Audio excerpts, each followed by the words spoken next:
day. It's been a good Tuesday. Nephew's Shirley, back. Yes, Steve. I've got an idea. Okay. My closing remark today, I'd like to do like a business type closing remark. Okay. So like if you all have any questions that I can answer concerning business and businesses or principles of success or anything like that, that I can share with the people out there today. Oh, okay. So let's take a couple of questions, finance questions or business questions or principle questions. That's my closing remarks today. Anybody? Yeah, I got one. Oh. There was a lady on there who had her own hair care product. And the answer that you gave her about, selling part of your business to get investors, which is something a lot of people don't do. I think, on the radio, a lot of radio people would like to hear that. So could you explain that again? Well, this woman was saying that she created this hair business and she thinks it's going good, but she doesn't have any money right now to move it forward with advertising. And so I said, well, if you have a young business that looks like it has the potential to do well, or you're making sales but you can't get to the new to the next level, I was saying, why don't you find someone who might be interested in investing in a business? You could get family members to join in and invest for a percentage a lot quicker than you can oftentimes from going to a bank. Most banks don't loan businesses money until they've been open for at least 2 years.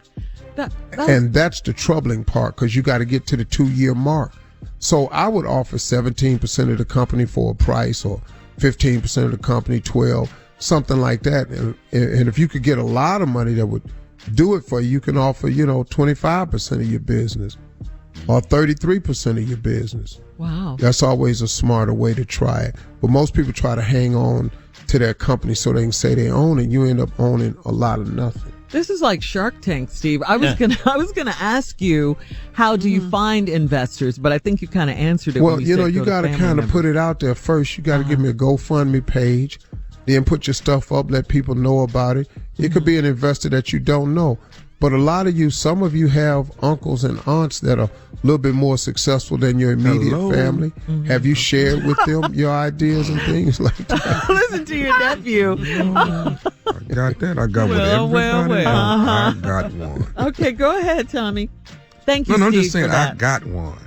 Oh, you got a rich I do uncle. have one. So I have this idea about an app. Is app something I can really make money off of? Well, successful apps are huge, and you don't have to do a lot. Harvey's Hundreds is one of the really, really good new apps of the year. Came out last week of September. I've got over 300,000 apps out there now playing Harvey's Hundreds. And wow. Yeah, man. What's my first step? When you have an idea and you're scared to tell somebody because you don't want anybody to take your idea. What's my first step when you have an idea? Well, you got to get it to an app store or developer. You got to get to a developer, someone who develops apps, and you got to cut the deal with them. Do you have money to pay them for it, to flush it out, to practice on it, to make it work? Do you cut a deal with an app company that says, hey, let's do this app together. Here's my idea. If you all do all the work and the putting behind it, I'll be your partner in it. 70-30 or something like that, 60-40. But you got to get a developer first. Okay. That's what I did. First step. Yeah. I have a company you can go to. I need that.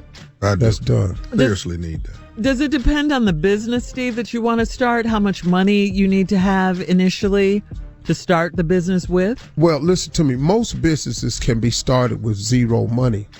Most businesses can be started with zero money. You got to start yourself. Most people that come up with business ideas is something that you can do yourself. I mean, what better way to start? It's hard to start a business for somebody else and go, hey, look, I thought of this for you. You always think of a business for yourself.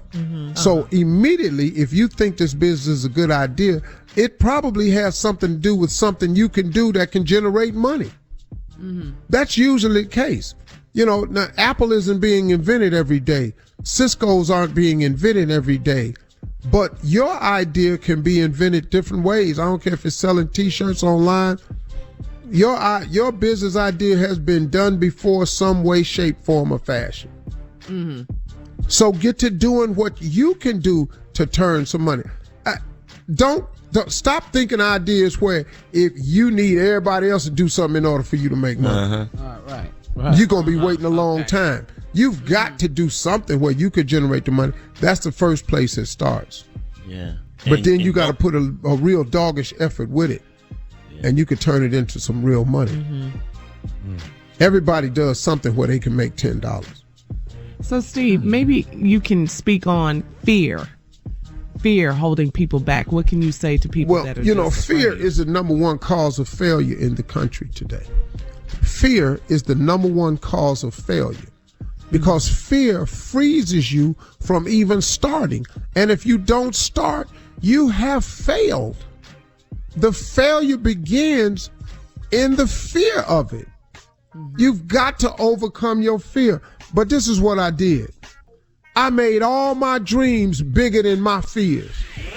I dreamed so big, I wanted so much, so incredible, that all of my dreams are bigger than my fears. So I got a reason to face my For all fears. Steve Harvey contests, no